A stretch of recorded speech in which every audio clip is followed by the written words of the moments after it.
찬양의 제목대로 하나님이 이 나라를 분명히 지키시는 줄로 믿습니다. 한 주간 평안하셨습니까? 네, 오늘도 주일 예배에 참석하신 여러분 환영하고 사랑하고 축복합니다. 옆 사람과 인사하십시다. 오늘도 만나서 반갑습니다. 잘 오셨습니다. 은혜 많이 받으세요. 비대면 영상으로 예배하시는 분들 계시면 주의 은혜가 그곳에도 함께 하시기를 바랍니다. 저는 오늘 설교를 위해서 고민하고 기도하고 준비했습니다. 왜냐하면 매번 설교할 때마다 그렇게 하지만 특히 오늘 장로님도 기도해 주셨지만 6월 3일은 우리나라 제21대 대통령을 선출하는 날입니다. 물론 사전 투표를 하신 분들은 잘 하셨을 줄로 압니다만은 아직 투표를 하지 않은 분들을 위해서 우리 그리스도인들은 어떤 선택을 해야 하는가? 예수 믿는 사람들은 어떤 선택을 하든지 개인적으로 공동체로 어떤 선택을 하든지 그 선택의 기준이 명확하게 나와 있습니다. 그게 바로 성경입니다. 성경을 일컬어 캐논, 기준이라고 말합니다. 특히 지도자를 선택할 때 있어서 어떤 당을 보고 선택하는 것, 어떤 분위기 보고 선택하고 우리 가족이 다 하니까 나도 그렇게 한다라고 하는 것, 물론 그렇게 할 수도 있습니다. 그러나 우리는 나라의 한 지도자를 선택할 때 우리 특히 그리스도인들은 하나님의 말씀에 기준해서 지도자를 선택해야 할 것입니다. 그래서 우리 그리스도인들로서의 현명한 선택이 하나님의 말씀이 기준이 되어야 한다라는 입장에서 저는 이 말씀을 준비했습니다. 물론 자유민주주의에서는 철저히 자기 개인의 의견을 자유롭게 표현하는 것이 당연합니다. 그러나 한 나라의 지도자를 선택하는 것은 그 나라의 흥망성쇠가 달려있는 것은 자명한 사실입니다. 그래서 우리 그리스도인들은 어떤 선택을 해야 하는가를 성경에서 찾아보면서 여러분이 하나님의 인도하심을 받았으면 더욱 좋겠습니다. 성경에는 많은 지도자들이 나옵니다. 그런데 성경에 나오는 지도자들은 모두가 하나님과 관련되어 있습니다. 하나님이 지도자를 들어 사용하실 때는 그 나라가 또 그 개인이 공동체가 부흥을 했고 반면에 하나님의 인도를 벗어났을 때는 그 나라나 그 공동체나 개인은 멸망하게 된다는 것이 성경의 가르침입니다. 오늘 본문에는 하나님 마음에 맞는 사람과 맞지 않는 사람이 나옵니다. 하나님 마음에 맞는 사람은 큰 일을 맡기면서 하나님이 사용하셨지만 맞지 않는 사람은 패하셨다라는 내용입니다. 그래서 오늘 말씀의 주제는 여러분 화면에 있는 대로 다 같이 해보십시다. 시작. 누가 하나님 마음에 맞는 사람인가? 여러분 이미 다 아는 내용이에요. 설교를 숱하게 수십 번 들으셨을 겁니다. 그러나 오늘 다시 한번 이 말씀을 들으시면서 어떤 적용 또 어떤 판단을 할 것인가는 여러분이 결정하십시오. 자, 그 대표적인 예가 이스라엘의 초대 왕이었던 사울 왕과 두 번째 2대 왕이었던 다윗 왕을 들을 수 있습니다. 한마디로 사울 왕은 하나님 마음에 맞지 않는 사람이었고 다윗 왕은 하나님 마음에 맞는 사람이었습니다. 그래서 저는 오늘 사울 왕과 다윗 왕의 경우 어떤 점들이 하나님 마음에 맞았고 어떤 점들이 마음에 맞지 않았는가를 살펴보시면 아마 나름대로의 기준이 서게 될 것입니다. 그래서 우리 그리스도인들은 이 나라의 지도자를 선택할 때 성경에 비춰본 결과 어떤 사람이 하나님 마음에 맞고 어떤 사람이 하나님 마음에 맞지 않는가의 판단 기준으로 분명히 삼으시기를 바랍니다. 먼저 하나님 마음에 맞지 않는 사람, 어떤 사람일까요? 사울 왕의 경우입니다. 사울 왕은 정리를 해보면 하나님 마음에 맞지 않는 것이 많이 있었지만 제가 정리해 본 결과 4가지로 구분을 해 볼 수 있습니다. 하나님 마음에 맞지 않은 사울 왕. 첫째는 사울은 사람들이 선택한 왕이었습니다. 자, 이것을 지금의 시각에서 보는 것이 아니라 성경의 시각에서 보아야 합니다. 물론 지도자를 선택하는 것은 사람이 하죠.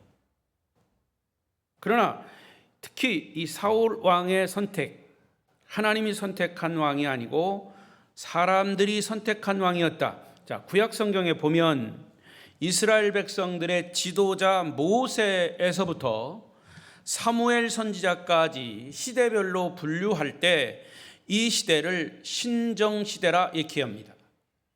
신이 정치하던 시대, 하나님이 정치하던 시대, 신정시대, 신정시대. 왕이 정치하던 시대를 왕정시대, 사사가 지도자로 세웠을 때는 사사시대, 이렇게 성경이 구분이 됩니다. 그래서 사울이 왕이 된 그 시대를 신정시대, 하나님이 정치하는, 하나님이 왕을 선택하는, 그래서 하나님이 절대 주권을 가지고 이스라엘을 다스린 시대, 신정치 시대, 신정시대입니다. 그리고 모세나 여호수아, 사무엘 같은 민족 지도자는 하나님께서 일방적으로 선택해서 지도권을 맡기셨습니다. 모세를 선택할 때도 모세를 부르셨죠. 가시떨기나무에 불이 타오는 그곳에서 하나님이 모세를 부르셨어요. 그래서 모세가 지도자가 된 거죠. 하나님께서 일방적으로 선택해서 지도권을 맡긴 사람들, 그들은 하나님이 세운 하나님의 일꾼들입니다. 그런데 하나님이 백성들의 지도자를 세우는데 이스라엘 백성들이 불만을 품고 하나님께 이런 요구를 합니다. 하나님, 이제는 우리들에게, 우리 백성들에게 우리를 통치할 왕을 우리 손으로 뽑게 해 주십시오. 항의 아닌 항의를 하게 됩니다. 결국에는 아시다시피 하나님은 백성들의 요구를 들으시고 자기들이 추대하고 세운 왕을 뽑게 되는데 그 왕이 이스라엘의 초대 왕인 사울 왕입니다. 엄밀히 따지면 사울 왕은 사람들이 세운 왕이지 하나님이 세운 왕은 아닙니다. 백성들이 아우성을 치니까 할 수 없이 하나님이 나중에 승인해 준 왕입니다. 자, 그렇게 뽑힌 사울이 하나님 마음에 들 리가 없습니다. 여러분, 이것을 가깝게 우리에게 적용해 보십시오. 저와 여러분이 예수 믿고 구원받은 것, 예수 믿게 된 것은 오직 주의 은혜인 줄로 믿습니다. 그런데 우리는 자기가 잘나서 구원받은 줄로 착각할 때가 있습니다. 그래서 하나님을 믿는 것도 마음대로 믿어요. 내 감정에 좋으면 믿고 별로 안 좋으면 안 믿고, 내 감정에 따라 움직이는 것이 믿음이 아닙니다. 하나님이 고르고 뽑으셔서 여러분을 아름다운 교회 성도로 선택하신 줄로 믿습니다. 이런 하나님의 주권을 인정하라는 것이죠. 자, 두 번째 사울 왕이 하나님 마음에 맞지 않은 것은 왕이 되자마자 그는 교만해졌습니다. 사울 왕은 왕이 되었습니다. 모든 백성이 떠받들어 주는 것이 왕의 자리입니다. 어느 날 갑자기 높은 자리에 올라가 앉고 보니 함께 지내던 동료들이나 자기보다 어른들도 허리를 굽혀 인사를 합니다. 평소에 입던 옷도 용포로 바뀌고 머리에는 왕관을 쓰고 잠자는 집은 왕궁으로 바뀌고 먹는 음식이 고급스럽게 변하게 되었습니다. 말 한마디 하면 자기 말 한마디로 다 신하들이 움직이고 있습니다. 그런데 사울에게는 이 모든 것이 교만의 이유가 되었습니다. 하나님은 교만한 자를 대적하신다고 했습니다. 예수님의 마음은 겸손하고 온유한 마음인데 반해서 어둠의 세력 사탄의 마음은 교만한 마음이기 때문에 하나님은 그런 사탄을 대적하십니다. 교만은 패망의 선봉이 된다고 성경은 가르칩니다. 여러분, 우리가 하나님의 자녀로 선택된 것은 오직 주의 은혜입니다. 그것을 어떤 특권으로 착각해서 교만의 원인이 된다면 하나님의 눈에서 벗어나게 되는 겁니다. 여러분, 스스로 하나님 말씀 앞에서 더 겸손해야 할 것은 무엇인가? 여러분, 스스로를 한번 진단해 보십시오. 지도자를 선택할 때도 그 사람이 교만한 사람인가 겸손한 사람인가를 보아야 합니다. 물론 다는 아니겠지만 지도자가 된다는 사람들을 보면 표를 받기 전에는 허리가 구부러지도록 겸손할 수가 없습니다. 그러나 정작 당선이 되고 나면 그때부터 허리가 구부러지기는커녕 어깨가 올라가면서 교만해지기 시작합니다. 그러면 우리가 어떤 사람을 선택해야 할까요?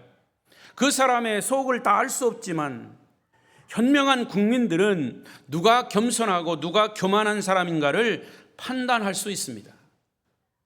이 판단을 할 때 여러분 분위기에 따라서 여러분 가족들이 모여서 누가 누구를 찍어야 되냐, 누가 돼야 되냐, 어떤 당을 찍어야 되냐, 그렇게 하지 말고 최소한도 예수 믿는 사람들은 하나님의 말씀의 기준에서 지도자를 선택하라는 얘기입니다. 저는 제 아내와 사전 선거를 했어요. 읍사무소 가서.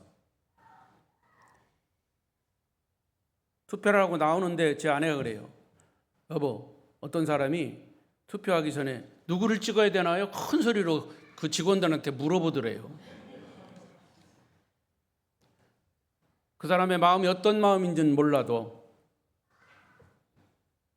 자기가 선택할 사람이 딱 결정이 되면 투표장에 가면 벌써 그 마음이 결정하고 가야 되는 건데 거기서 장난을 친 건지 그건 장난일 수가 없죠.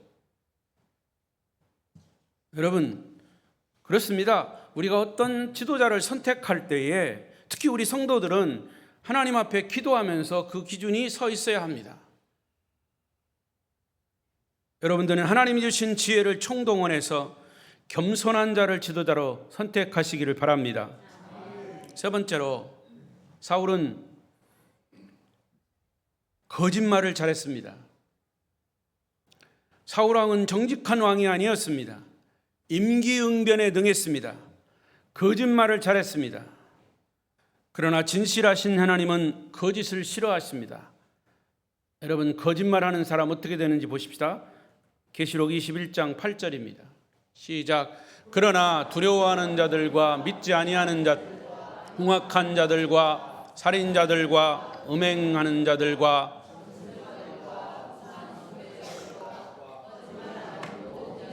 불과 유황으로 타는 못에 던져지리니 이것이 둘째 사망이라.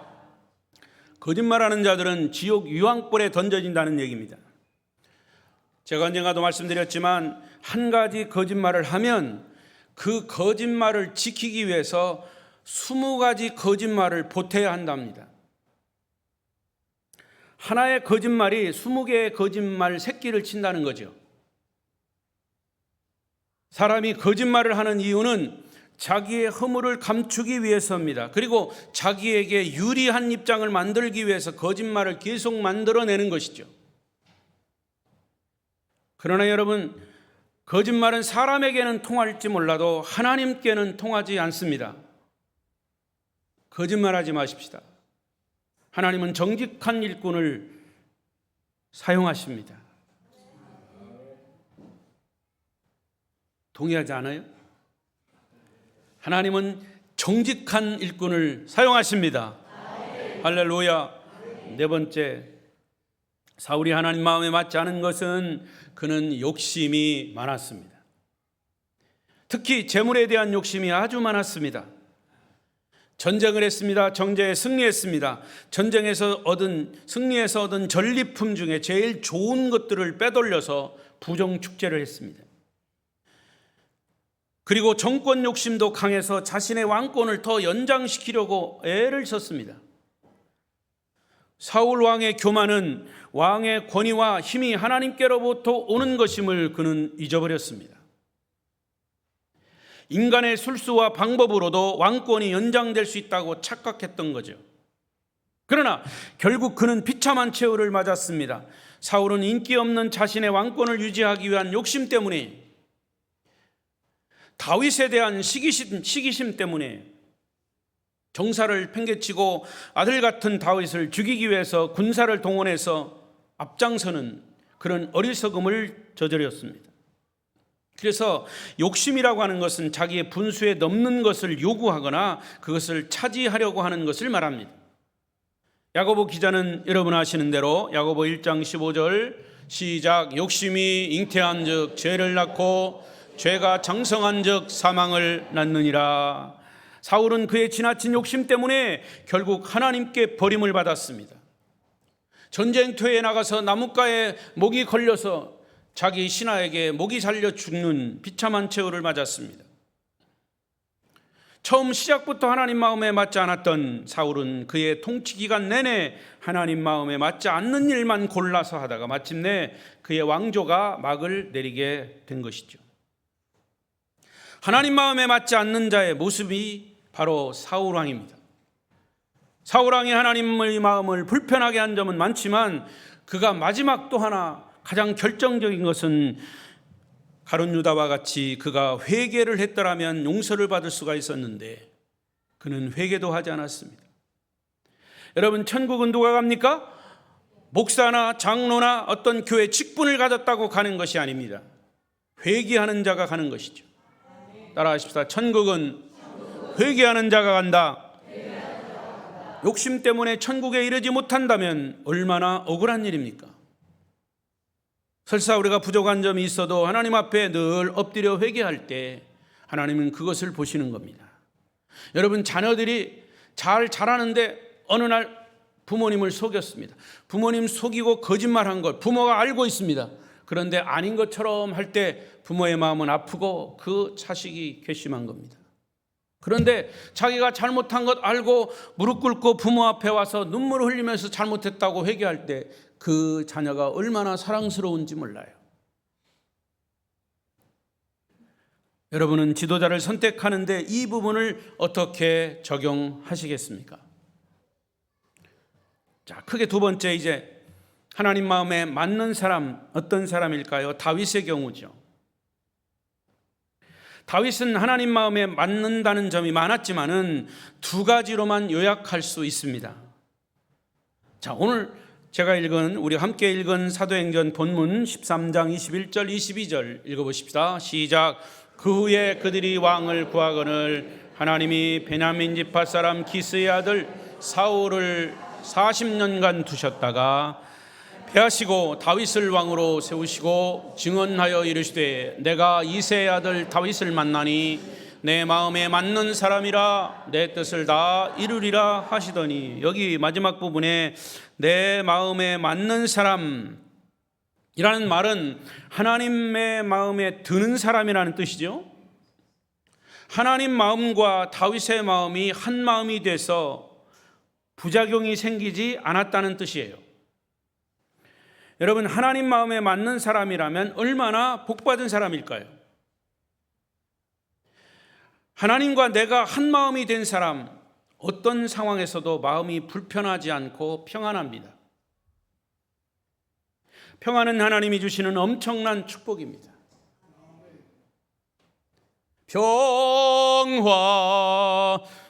평화로다 하늘 위에서 내려오네. 거기까지. 평화가 어디서 내려온다고요? 하늘에서 내려. 우리나라 지도자도 하나님 마음에 맞는 사람이 선택된다면 그 지도자를 통해서 이 나라가 평안하고 든든히 서가고 부강한 나라가 될 것임을 믿습니다. 그러나 다윗은 어떤 사람이었기에 하나님 마음에 들었을까? 그는 베들레헴 시골 동네에서 양을 치던 이새의 아들 8명 중에서 막내로 태어났습니다. 서민이자 목동 출신인 그가 하나님 마음에 들게 된 첫 번째 이유는 그는 꾸밈이 없고 정직한 사람이었습니다.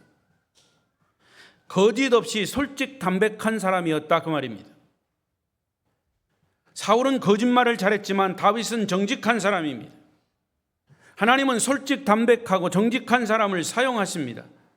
그래서 하나님이 사무엘에게, 선지자에게 명령을 내리십니다. 내가 사울 왕을 패하고 새로운 왕을 세우겠다. 저 베들레헴에 가서 이세 아들 중에 하나를 골라보라. 하나님이 명을 내리셨습니다.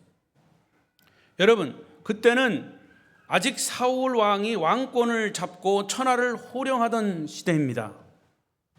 사울 왕 대신 왕을 될 사람을 찾는다는 것은 이건 일종의 쿠데타입니다. 두렵고 무섭고 살벌한 일이에요. 역적모의를 하는 일입니다. 우리나라 역사에 보면 역적모의를 하다 들키면 삼족을 멸한다고 그랬습니다. 이런 살벌한 분위기 속에서 사무엘은 어느 날 아무도 몰래 이새의 집을 방문합니다. 그래서 이새의 아들들을 면접하게 되죠. 장남에서부터 7번째 아들까지 하나하나 불러서 살펴볼 때마다 사무엘은 인간적으로 감탄을 금할 수 없었습니다. 왜냐? 7형제 모두가 다 기골이 장대하고 인물이 출중해서 모두가 다 왕이 될 수 있는 후보자들이었습니다. 그러나 그것은 사무엘 개인의 생각이지 하나님의 생각은 아니었습니다. 사무엘이 이 아들을 일가하고 점을 찍으면 하나님은 아니다. 저 아들이 될 것 같다. 하나님은 아니다. 생각하면 역시 그도 아니다. 갑자기 생각났어요. 제 동서가 부산에서 목회해요. 그 동서를 제가 중매했습니다.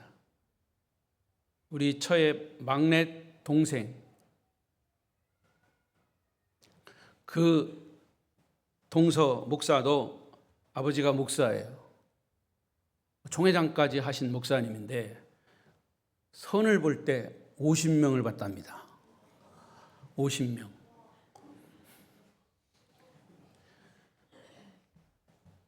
그래서 재밌는 얘기는 선을 볼 때 선을 보는 사람이 저기서 이제 카페 다방이죠. 다방에 들어오면 벌써 자기는 아니다.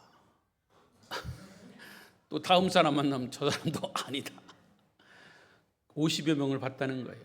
뭐 그게 진짜인지는 확인하지 않았지만은 결국 저희들이 중매를 서서 결혼을 해서 1남 3녀 자녀를 낳고 그 큰딸은 또 사위가 목회자입니다.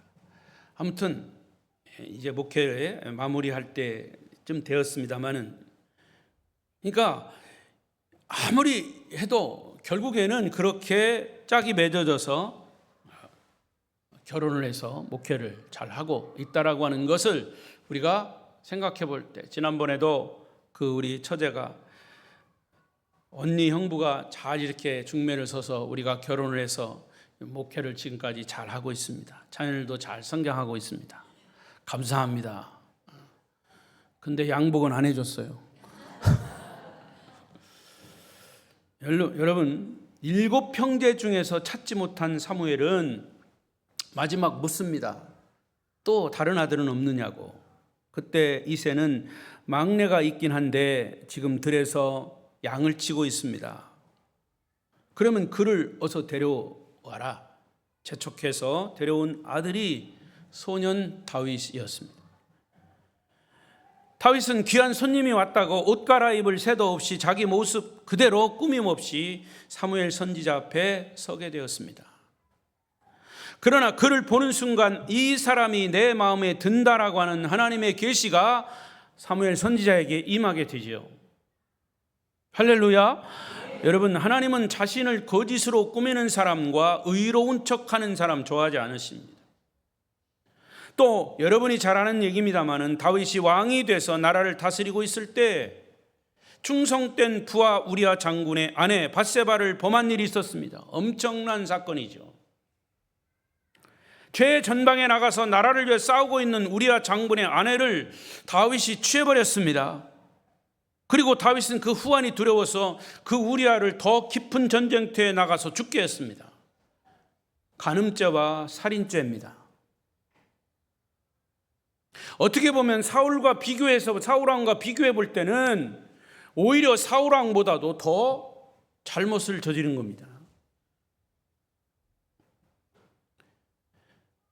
그리고 그 아내를 밧세바를 왕궁으로 끌어들여서 자기 왕비를 삼은 사건이죠.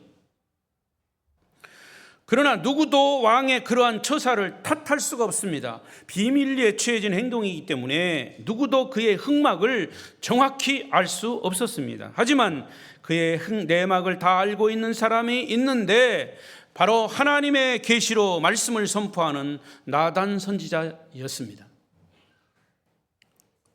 우리는 여기서 확인할 수 있습니다. 제 아무리 완벽한 범죄일지라도, 아무리 숨겨진 비밀이라도 언젠가는 역사 앞에 다 낱낱이 드러난다는 사실이죠. 이유는 하나님이 역사의 주인이시고 증인이시기 때문이죠. 어느 날 나단 선지자가 다윗을 찾아와서 말합니다. 어느 부잣집에 손님이 왔는데 그 부자는 손님을 대접하기 위해서 자기 집에 있는 수많은 살찐 양은 그냥 놔두고 옆집에 가난한 이웃집, 그것도 한 마리밖에 없는 그 암양 한 마리를 강제로 빼앗아다가 잡아가지고 손님을 대접한 사건이 있었습니다. 왕이여, 이런 사람을 어떻게 하면 좋겠습니까? 다윗에게 그런 의견을 묻자 이 말을 들은 다윗은 벌컥 화를 내면서, 내가 왕으로 통치하는 태평성세 이 나라에 그런 악을 저지르는 자가 있다니 어찌 가만둘 수가 있느냐. 당장 그 자에게 중벌을 내리겠다. 그 자를 데려오라. 다윗이 어명을 내렸습니다. 이 말을 들은 나단 선지자는 지체 없이 당신이 바로 그 사람이요, 당신이 바로 그 사람이요. 여러분 생각해 보십시오. 지금 제가 여기서 강대상에서 이렇게 얘기하니까 여러분이 더 조용해졌지만 더 살벌한 상황이에요. 그 시대는 왕의 시대입니다. 왕이 말 한마디면 그냥 목이 달아날 수도 있고, 왕이 말 한마디면 모든 것이 다 이루어지는 시대. 나단 선지자는 다윗 왕을 책망하면서 다윗의 죄악을 낱낱이 드러내기 시작합니다. 당신은 한 나라의 왕으로서 왕비와 후궁들을 수없이 많이 거느렸음에도 불구하고 무엇이 부족하여 충성된 신하 우리아 장군을 죽이고 그의 아내를 빼앗았단 말이요. 그리고도 그것을 숨기려 했단 말이 아닙니까? 그 다음이 중요합니다. 나단 선지자의 책망을 듣고 다윗은 당장 이놈을 가서 목을 쳐라 라고 할 수도 있습니다. 그러나 그렇게 하지 않고 본인의 잘못을 뉘우치고 침상에 내려와 침상이 썩기까지 눈물을 흘리면서 평생 회개하면서 다윗은 산 것입니다. 한평생 자신의 죄를 눈물로 회개했다고 성경은 기록합니다. 바로 이 점이 하나님 마음을 감동시키고 하나님 마음에 맞는 점이었습니다. 그는 솔직한 사람이었고 자신의 죄를 교묘하게 은폐한 사람이 아니었습니다. 시편의 150편 중에 3분의 2가 다윗이 지은 시입니다. 그 시 중에 많은 부분이 자기를 회개하고 자기의 죄를 통회하는 그런 부분들이 많이 기록되어 있습니다. 자, 이제 이 부분을 여러분에게 적용해 보십시오. 여러분은 하나님 앞에서 어떤 사람입니까? 그리고 우리나라 지도자는 어떤 사람이 되어야 할까요? 선택은 여러분 자신이 하시는 겁니다. 마지막 두 번째로, 다윗이 하나님 마음에 맞았던 점은 그는 하나님 중심의 사람이었습니다. 자, 22절 끝부분에 보면 내 뜻을 다 이루리라 그랬습니다. 하나님의 뜻을 다 이루리라. 다윗 왕의 삶은 끝까지 하나님의 뜻을 이루는 하나님 중심의 삶을 산 사람이다, 그 말입니다. 다시 말하면 다윗 왕 인생 삶의 주인은 하나님이었습니다. 그는 한 나라의 왕으로서 나라를 다스리는 것도 하나님 중심으로, 하나님 뜻대로 그의 일상적인 생활도 하나님 중심으로 살았습니다. 그는 먼저 하나님을 두려워했습니다. 하나님을 두려워서 섬기는 것을 경외한다 그래요. 하나님을 경외했습니다. 그리고 하나님을 누구보다도 사랑했습니다. 마태복음 6장 13절 하반절에 예수님이 우리에게 가르쳐 주신 기도문 중에서 가로 열고 시작, 나라와 권세와 영광이 아버지께 영원히 있사옵나이다. 아멘. 여러분, 이것이 기독교인의 정치관이 되어야 합니다. 나라와 권세와 영광이 아버지께 있습니다. 나라도 권세도 영광도 하나님이 주인이시라는 것이 기독교의 입장입니다. 그것이 우리 기독교의 신앙입니다. 여러분은 지금 무엇을 향해 달려가고 있습니까? 교회는 정치에 관여하면 안 된다. 아닙니다. 여러분, 정치가 누구에 의해서 의해집니까? 국민의 대표입니다. 여러분은 신앙인이기 이전에 국민입니다. 그리스도인입니다. 그러면 그리스도인들도 역시 정치에 의해서 움직여지는 거죠. 정치가 바로 돼야 합니다. 그럼 우리가 정치하는 지도자를 바로 선택해야 합니다. 나라가 평안할 때 우리의 신앙도 평안해지는 거죠. 여러분은 지금 무엇을 향해 달려가고 있습니까? 무엇을 신뢰하며 살고 있습니까? 어쩌면 삶의 목표와 초점을 잃고 표류하고 있지는 않습니까? 그렇다면 더욱 우리는 하나님을 믿는 자녀들로서 좌로나 우로나 치우치지 말고 오직 하나님을 의지하며 하나님을 바라보고 천국을 목표로 달려가야 할 것입니다. 말씀을 맺겠습니다. 먼저 아름다운 교회 성도 여러분은 어떤 사람이 되기를 원하십니까? 그리고 이번 대통령을 선택하는 중요한 시점에서 여러분은 어떤 지도자를 선택하시겠습니까? 선택의 자유는 여러분에게 있습니다. 그러나 저는 성경을 통해서 선택의 기준을 제시했습니다. 한 나라나 개인이나 사울처럼 하나님 마음에 맞지 않아서 비참한 최후를 맞이해서는 결코 안 될 것입니다. 반면에 다윗처럼 꾸밈이 없이 솔직하고 정직하게 본인을 하나님과 국민들께 드러내서 하나님의 말씀에 따라 순종함으로 하나님 마음에 드는 사람이 이 나라의 지도자가 돼야 하지 않겠습니까? 아무쪼록 하나님께 쓰임받고 하나님 주시는 축복을 마음껏 누리는 우리 대한민국과 아름다운 교회 성도들이 되시기를 주의 이름으로 축원합니다. 축원합니다.